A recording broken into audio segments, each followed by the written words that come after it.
G'day mate, 40 here. So I'm enjoying this terrific book, Enlarging America, the cultural work of Jewish literary scholars, 1930 to 1990. You're not against enlarging America, are you? What are you, some kind of bigot? But it makes the point anyway that the first Jewish professors in the English department, they were essentially facsimile wasps. They took on the mores and the outlooks of white Anglo-Saxon Protestants who dominated English literature departments. So they didn't hold on to much that was particularly Jewish. They weren't ethnically Jewish, nationally Jewish, certainly not religiously Jewish.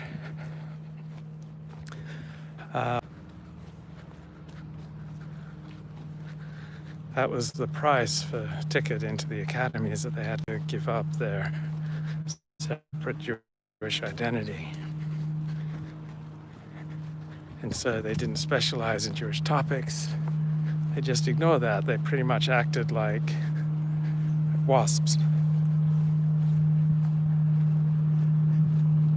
And then their descendants, they started to attract more strongly identifying Jews into the academy, so that you even eventually had Orthodox Jews who studied English literature. There was one fairly famous modern Orthodox rabbi who did his PhD at Harvard in English literature. I think he did a PhD on one of the Puritans. Then the bloke ended up moving to Israel, became a right-wing Zionist Orthodox rabbi. But the first Jews heavily assimilated. They cared nothing for Judaism, for Jewish identity.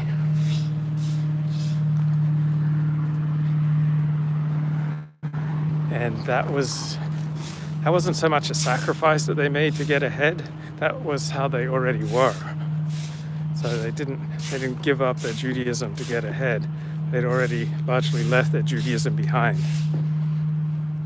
So there are two main geographic locations for this book, Enlarging America. So the first half of the book concerns the situation at Harvard University.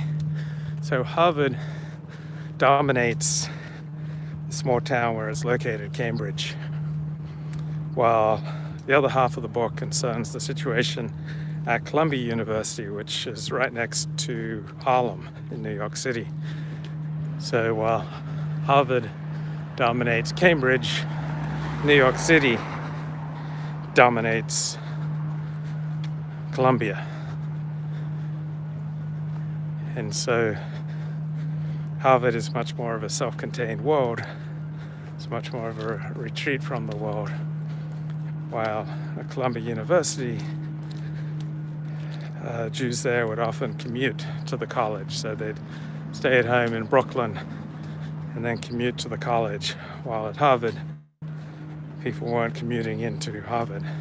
So very different geography and cultural situation between Columbia University and Harvard.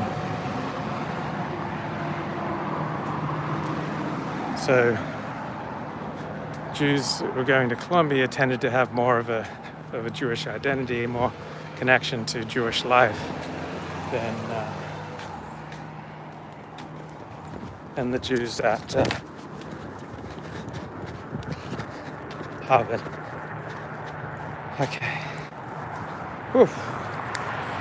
Almost lost my keeper.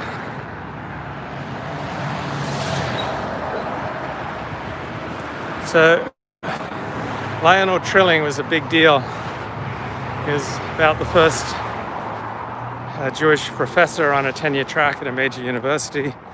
So he got on that in 1939, while another Jewish professor got on a tenure track at Harvard in 1939.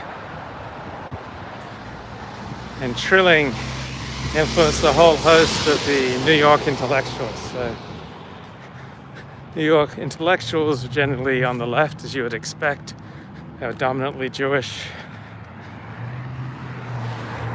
and they often published in Partisan Review. Do I think E. Michael Jones is right about the Jews? No. Doesn't mean he's not sometimes right. But generally speaking, do I think he's right? Absolutely not.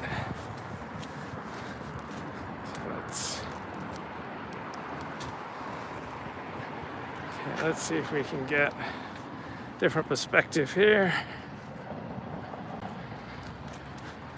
Okay, what a gorgeous day in Los Angeles. You can look out and see the mountains with snow on it. The air is fresh and clean after the thunderstorm. Heading to the park. Where do I agree with him and where do I not? Well, he said so many things that you'd have to give me specific examples. Like there's so much to react to.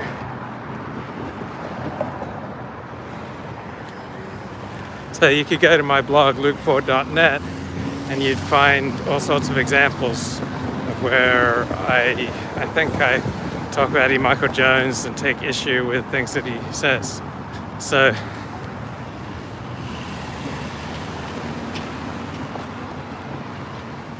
come on, man. Don't like how this is going. All right. So he thinks that Jews embody the revolutionary spirit. Well, a tiny proportion of Jews do. Most Jews are not revolutionary. Most Jews are not political activists, social activists, cultural activists. Most Jews just want to make a living and spend time with their friends and family and pursue their hobbies, just like most non-Jews. So most Jews are not revolutionary.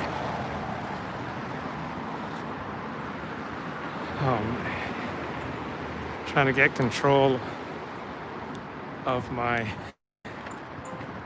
gimbal here.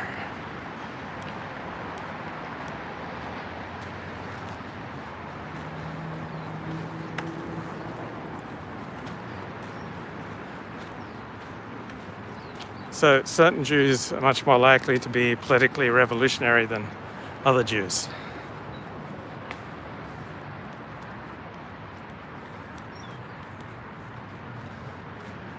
Sephardic Jews, Mizrahi Jews are not likely to be revolutionary.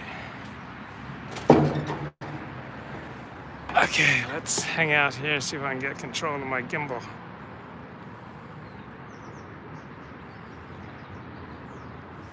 Very nice. Okay, so page 218 of this book, Enlarging America, the Cultural Work of Jewish Literary Scholars, talks about a symposium in 1972 that was orchestrated and organized by Norman Podhoretz, the editor of Commentary magazine. So the participants, including 6 men, including Lionel Trilling, his former students Norman Podhoretz, Hilton Kramer, and 1 woman, Cynthia Ozick. And the panelists were to speak to the state of high culture in America at the present time.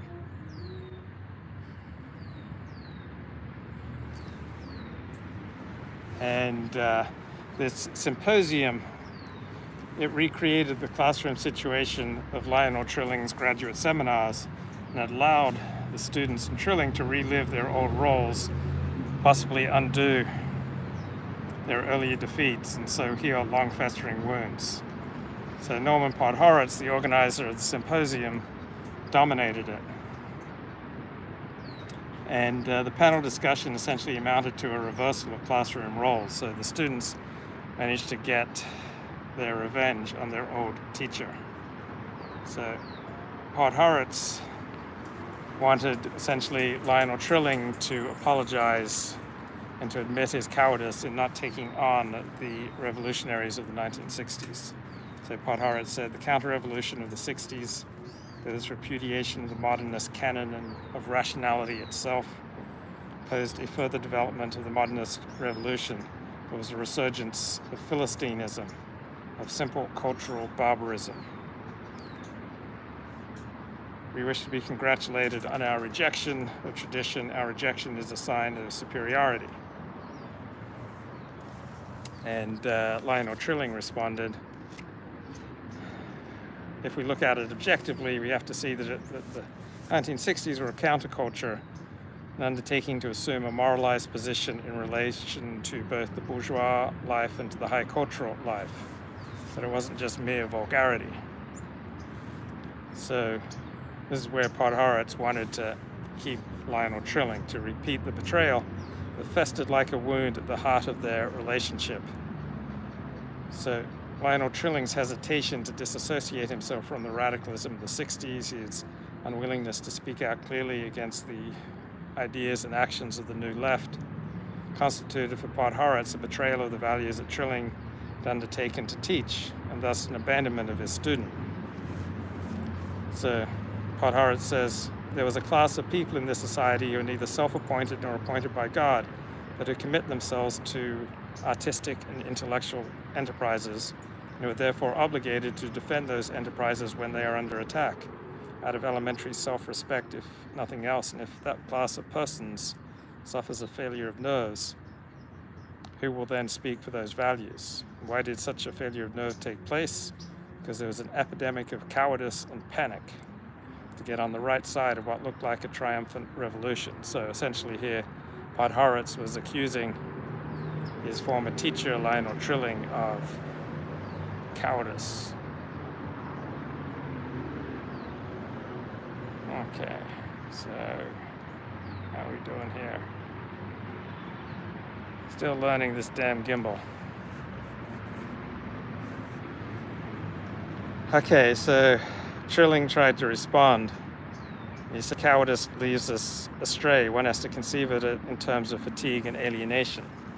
So is it necessary for people to speak up, people in high positions to speak up, and everything that they hold sacred is under attack?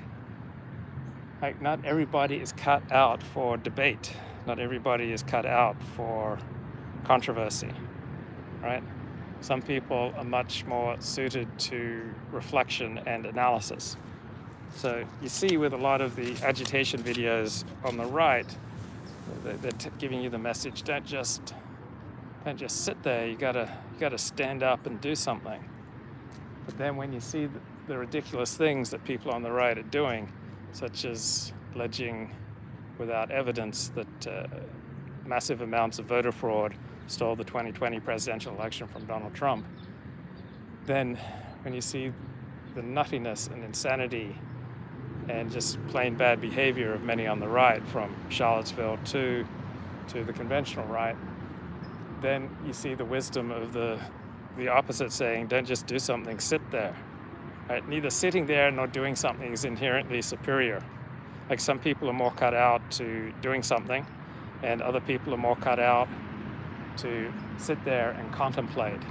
And so if you're not cut out for political activism, or if you're temperamentally unsuited to engage in debate or activism, that doesn't make you a bad person. It just may not suit your temperament, or it may not suit your situation in life at the time. So I was listening to some videos by Dia Beltran. She's a Latino immigrant to Australia, and she was interviewing this very activist Jew in Melbourne. I'm blanking on his name. And so they were both making the case for activism on the right. But much of that activism turns out to be nutty and self-destructive. So Trilling, he didn't like the idea of cowardice. So he says maybe it's just fatigue and alienation. Maybe problems were presented in a way that made one's spirits fail. So Trilling said that looking at the matter, my reaction essentially was a despairing shrug. So this was an extraordinary and unprecedented admission of defeat by the professor Lionel Trilling to his former student, Norman Podhoretz, who'd gone on to become the editor of Commentary magazine. So the culture had developed in a way that the professor Lionel Trilling found alien. He could no longer identify with the concerns of the 1960s radicals. And so he responded to them from a distance. He just despaired. He just felt tired. He just felt alienated. He had fatigue. So Trilling was a cautious intellectual. He did not like to deal in extremes, in fashions, and in fads. And he recognized that the cautious intellectual is going to have a hard time making a lasting influence on the culture. So ideas get born, they get snatched up by the savvy dabbler, and they get marketed before they've been thoroughly thought through, tested, and their impact on the culture has been apprehended. So people like Nick Fuentes, here you've got an activist and he's seized the moment. Hasn't necessarily spent a great deal of time in deep contemplation and study. So Lionel Trilling, the professor, he was aware of the American trend to rush in like droves, like lemmings to the sea, towards what's new and different in hope of redemption.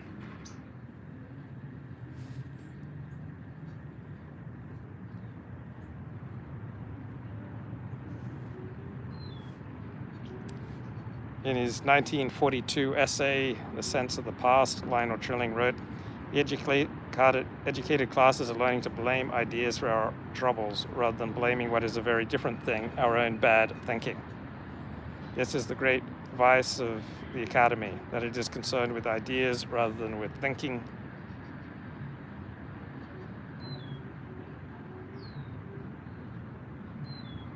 So Trilling was devoted to the life of the mind, the critical examination of ideas in literature and politics. Counterculture of the 1960s forced him to realize he'd failed to make his case for the values of the middle class, for moderation, for moral seriousness, that he was being rejected by the young, and that his books would be consigned to the dustbin of history.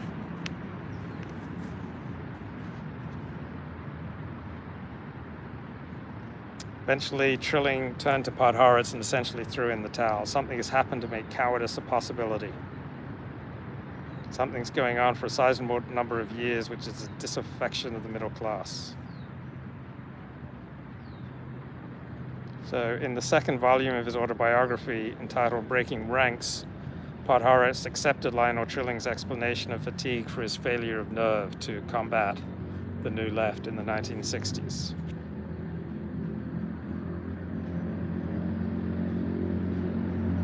So Norman Podhoretz was successful in reversing the classroom situation of his 1950s graduate seminars with Lionel Trilling. But it was a Pyrrhic victory because Podhoretz still loved the fallen king.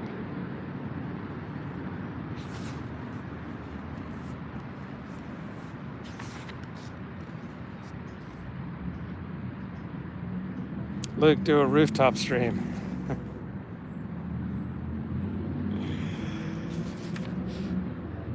So, in 1989, Cynthia Ozick, so here's a picture of her, a novelist, and she attended a graduate seminar with Lionel Trilling at Columbia in the 1950s. So she described an incident like circa 1950. It's humiliating for me to remember how I stuck up my hand and wondered out loud whether the fact that Freud, Marx, and Einstein were Jewish, whether that signified something. Surely it did. It was a babyish thing to say, blatant, foolish, unsophisticated, but Lionel Trilling's reaction was all out of proportion to such gaucherie. He blew up at me, was enraged, outraged. I had committed an affront by mentioning, did it matter that Freud, Marx, and Einstein were Jewish? Did that signify anything? I had mentioned in an atmosphere of intellectual respectability the one taboo, the idea that there might be some intellectual element or connection or content or evocation in Jewishness. I had made him furious. I had sullied, I had vulgarized his class. It shocked me. I felt so much shame over having introduced the idea of Jewishness as a contributing force.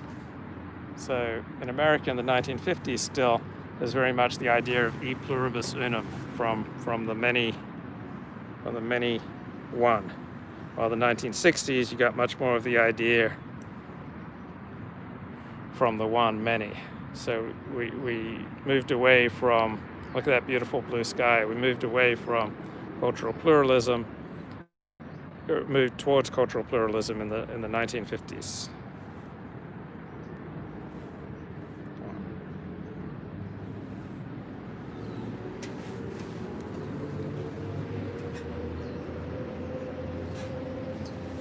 Ah, it's a lovely day at the park.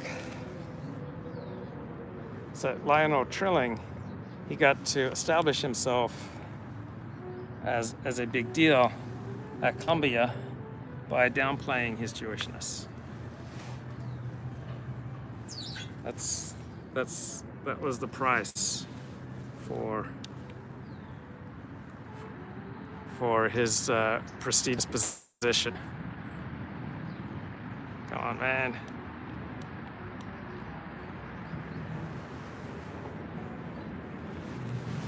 So he was very nervous with any discussion about his Jewish identity.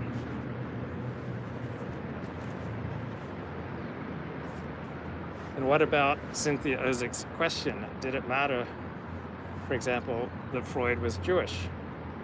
And the answer was no. That was the answer that Jewish intellectuals gave in the 1950s, 60s, and 70s, that Freud's Jewishness was insignificant. That was one of the reasons why Freud mattered so deeply to Jewish literary intellectuals at Columbia and elsewhere. Freud, along with Marx and Einstein, signified that Jews were not parochial and selfish, but they contributed to mankind's enlightenment, to the universal improvement of the human condition. So, at most, New York's Jewish intellectuals in the 1950s, 60s, and 70s might concede that Freud's Jewishness had induced him as a member of a beleaguered minority in the capital of a strife-ridden, multi-ethnic empire to develop theories that minimize religion, ethnicity, and class. Whenever these elements asserted themselves in European politics, Jews were in peril. So Jews had the historical experience that things didn't go so well for them when religion, ethnicity, race asserted themselves in European politics. And so when these things asserted themselves in American politics, they got very nervous.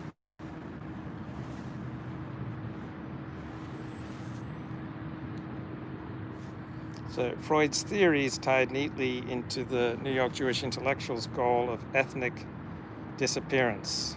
They provided an escape from the social circumstances of descent, since they pared the self down to its psychosexual core.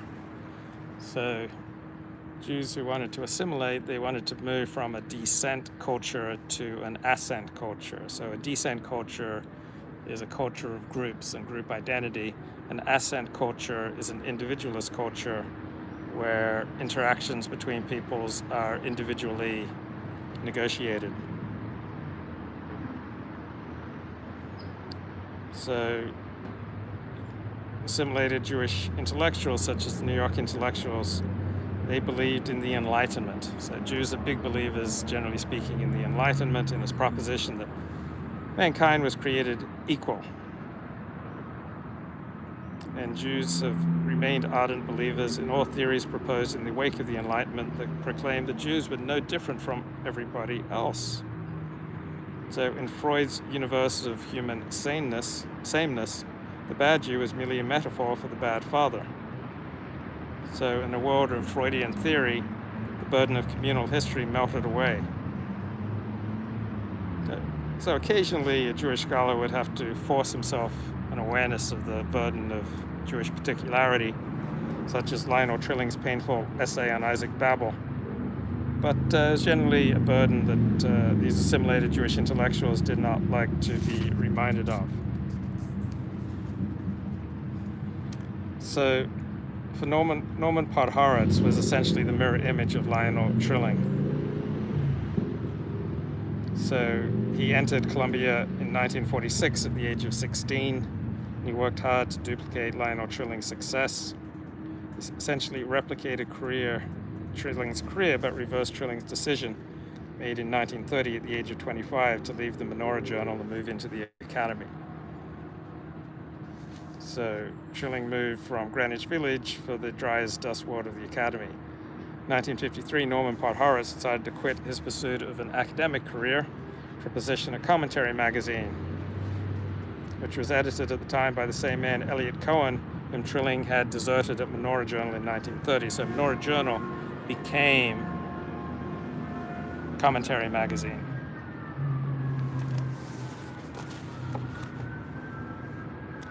Shalom.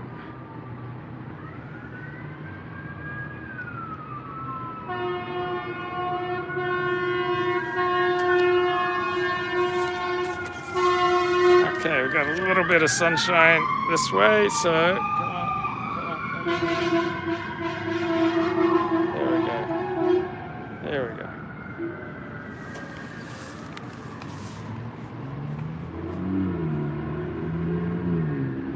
So Norman Podhoretz is probably best known. His best known book is his 1967 memoir, Making It. And in his acknowledgements, he talked about my immense debt to Lionel Trilling. It taught me more than I realized, though not, I fear, precisely what he would have wanted me to learn, because Lionel Trilling had urgently told Norman Podhoretz that he should not publish this memoir, Making It, because it was vulgar.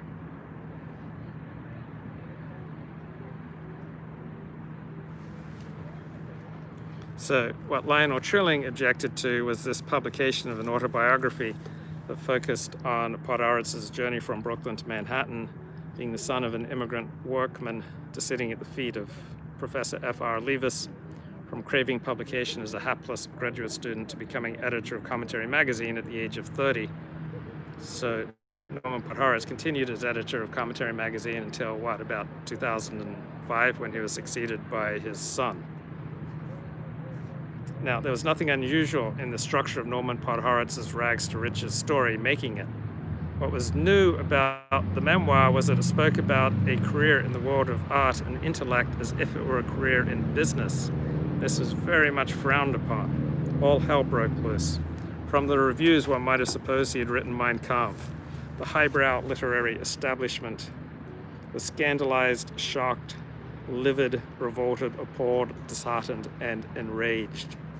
Because Making It, this 1967 Norman Podhoretz memoir, had brilliantly exposed its hypocrisies.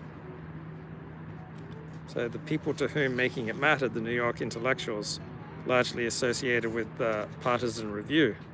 Now, several of the core members were not Jewish, such as Mary McCarthy, Richard Chase, Dwight MacDonald, F.W. Dupee, and Elizabeth Hardwick. But most of them were Jewish: Lionel Abel, Daniel Bell, Nathan Glazer, Paul Goodman, Clement Greenberg, Sidney Hook, Irving Howe, Alfred Cousin, William Phillips, Philip Rove, Harold Rosenberg, Maya Shapiro, Robert Washour, and many others. And they pretty much all came from immigrant worlds. So these were people who, by virtue of their taste, ideas, and general concerns, found themselves stuck with one another against the rest of the world, whether they liked it or not. Most of them did not like it. They were preoccupied with one another to the point of obsession, and intense in their attachments and hostilities as only a family is capable of being. So look here, let's try a new angle. Their pursuit was criticism of art, literature, music, film, society, and politics. They celebrated the great masters, believed in the sublime nature of art, yet were committed to view all phenomena, including the arts, in their historical and social context. They were contemptuous of the middle brow and the Philistine. They thought America was hopeless, and they turned their attention to Europe.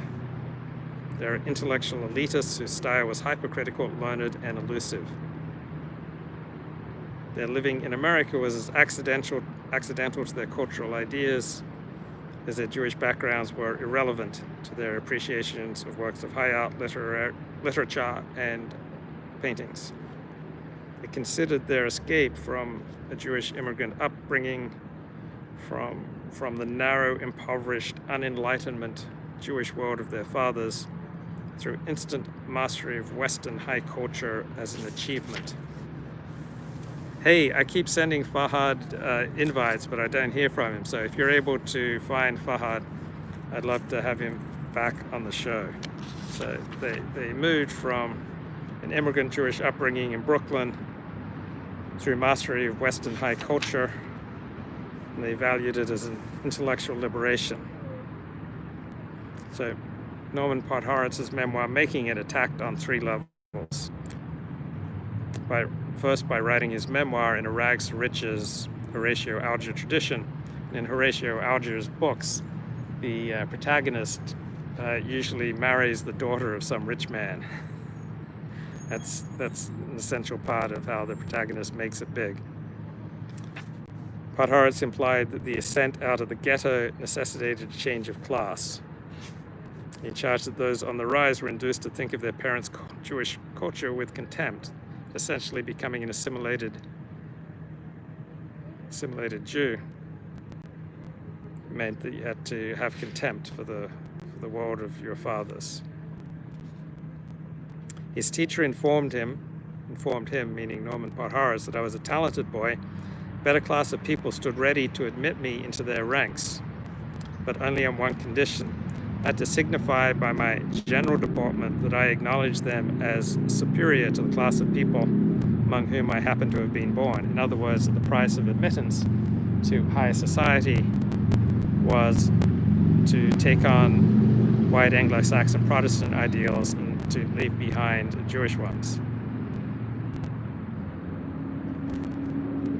Second, by designing his story as a meditation on American attitudes towards success, Podhoretz illuminated the feature that distinguished the New York intellectuals from every other professional group, their cult of failure. So he talked about an old feeling, the feeling of my youth, that if you made a success, you were somehow a fraud. So according to Podhoretz, cult of failure was a far cry from the feeling that prevailed in the Jewish immigrant milieu, a culture notorious for its ambition and esteem of worldly success. So it was considered déclassé in among the WASP elite and these new highly assimilated Jews into an intellectual elite to try to climb in social status. It's considered vulgar. But among Jewish immigrants, they thought, yeah, poverty was the noble lot of the serious learned man in Torah, but in America you did not have to choose that lot. Instead, you could make the most of your golden opportunities in the land of gold.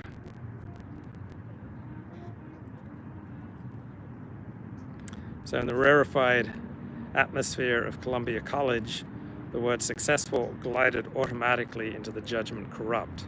But for Jewish immigrants, successful was the very opposite of corrupt. It simply meant making the best of your circumstances. And Norman Podhoretz wrote, "A system of manners existed at Columbia College which prohibited any expression of worldly ambition. To yearn for the applause of posterity may have been legitimate, but it was thought contemptible to dream of the rewards the contemporary society had to offer, and altogether despicable to admit to so low a hunger, except in tones of irony that revealed one's consciousness of how naughty a thing one was doing." So, Columbia in the 1950s cultivated a modern version of Harvard University's genteel code that despised the striver, the greaseball, and the grind. Now, Norman Podhoretz concluded it was all right to be silly in college, but when grown-ups pretended to disdain success, when they professed disinterest in the pursuit of money, fame, and power, they were either hypocrites or fools. Because to not want success in a world that played hardball left one sitting on the bench. So if you do not reach for success, if you do not reach for power, if you do not reach for money, that means other people and other groups will reach for those things. And why would you want to leave yourself at their mercy? And then third, Podhoretz presented his rags to riches story as a confessional work and a spiritual autobiography. What had been taking place in American high culture was essentially a conversion of the Jews. The New York intellectuals whom he was describing, they had a new faith, the gospel of anti-success. And they claimed that the artist ought not to be tainted by worldly aspirations, that being poor was pure and that great art did not sell. The superiority or the saintliness of the poet, the artist, the painter, the critic was reflected in his poverty. So in the first half of his book, Making It, his memoir, Norman Podhoretz presented the story of his ascent, his conversion from the crass materialism of Jewish immigrant culture to the pure spirituality of Gentile high culture. So he described the two warring American attitudes toward the pursuit of success.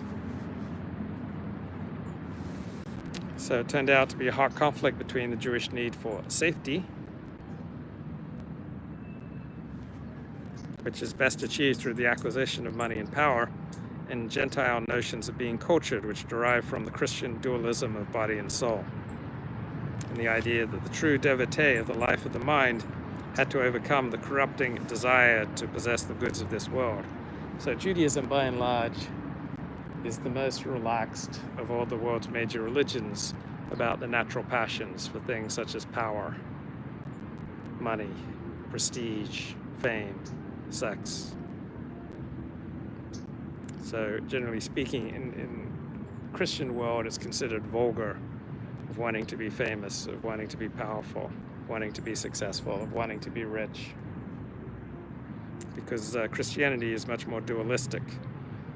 There's the earthly corrupt body, and then there is the spiritual soul, which can seek God. So in the Christian perspective, in the dominant WASP perspective, the 1950s, if you wanted to live a spiritual life, you should disdain the goods of this world. But Podhoretz said if Jews devote themselves to a notion of culture that perpetuates their own powerlessness, that this was incredibly perverse, because it just makes you vulnerable. It violates the survival instinct of history-conscious Jews, requires them to believe that America is inherently different from Europe.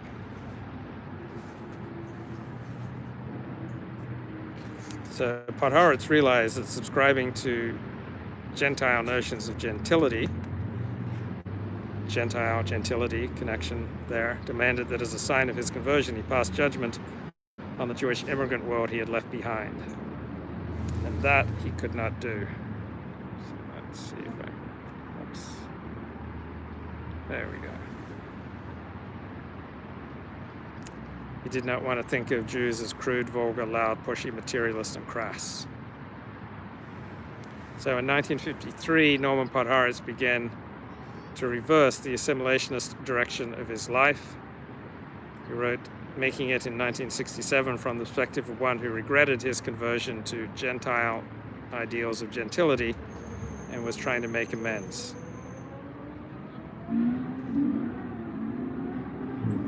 Podhoretz realized it appalls me to think what an immense transformation I had to work on myself to become what I had become. If I had known what I was doing, I would not have been able to do it. The choice had to be blind. There was a kind of treason in it. Treason toward my family and treason toward my friends.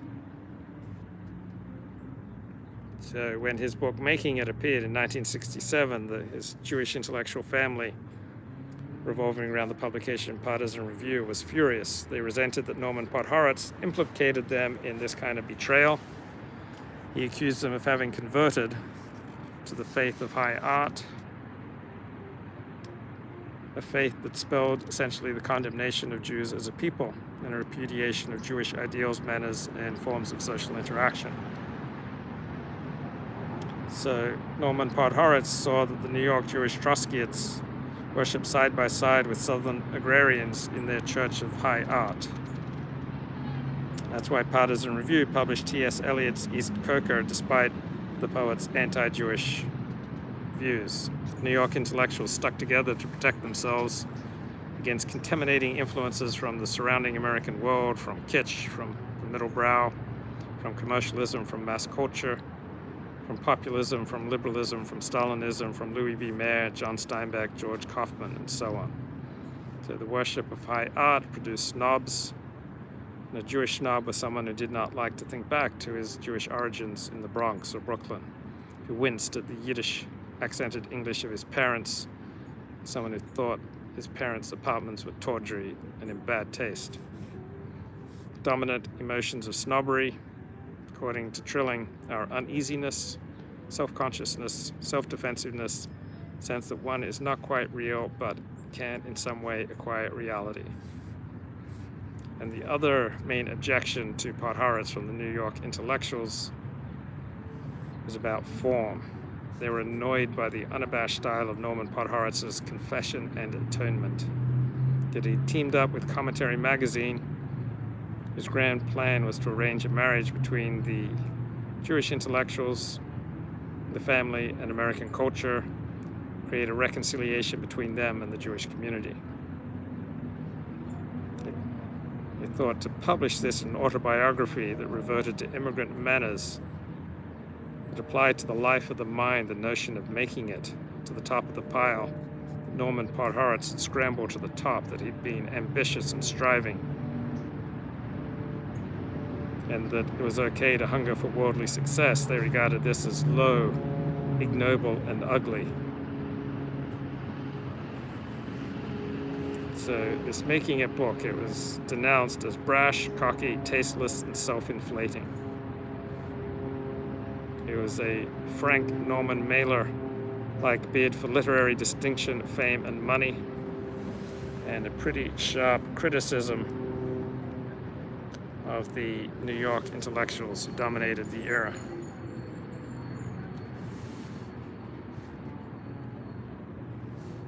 So Making It essentially admonished the dominant New York Jewish intellectuals that by ignoring their own marginalization and ignoring the importance of power and influence, that they were putting their own survival and safety at risk.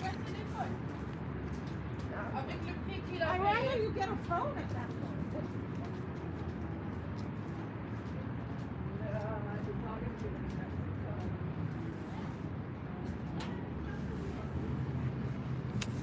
So I know a lot after the 2020 election, a lot of people want to give up the pursuit of politics, and power is just too discouraging when you lose.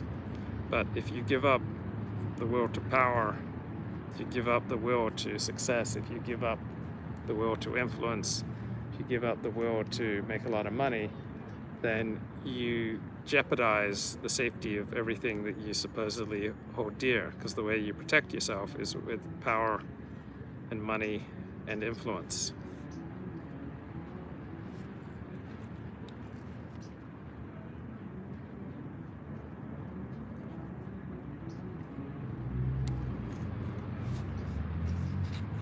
So, in 1952, after having received a BA from Cambridge University, Norman Podhoretz returned to New York, and Lionel Trilling and his wife invited Podhoretz to come visit them at their summer house in Connecticut, and the visit would be a turning point in Podhoretz's life. So Trilling listened patiently to Norman Podhoretz's long and rapid disquisition about his reservations concerning a life in the academy, and Trilling replied he understood exactly. He asked me what I really wanted to do with myself. What kind of power was I really after? Power? Whoever said anything about power? What did I have to do with power? Don't be silly, Trilling said. Everyone wants power. The only question is what kind? What kind do you want? Well, I asked slyly, what kinds were there to choose from? Money, he said, was a form of power. So was fame. So was eminence in a given profession. Oh, in that case, I replied, greatly relieved. The answer was fame, no doubt about it. I wanted to be a famous critic.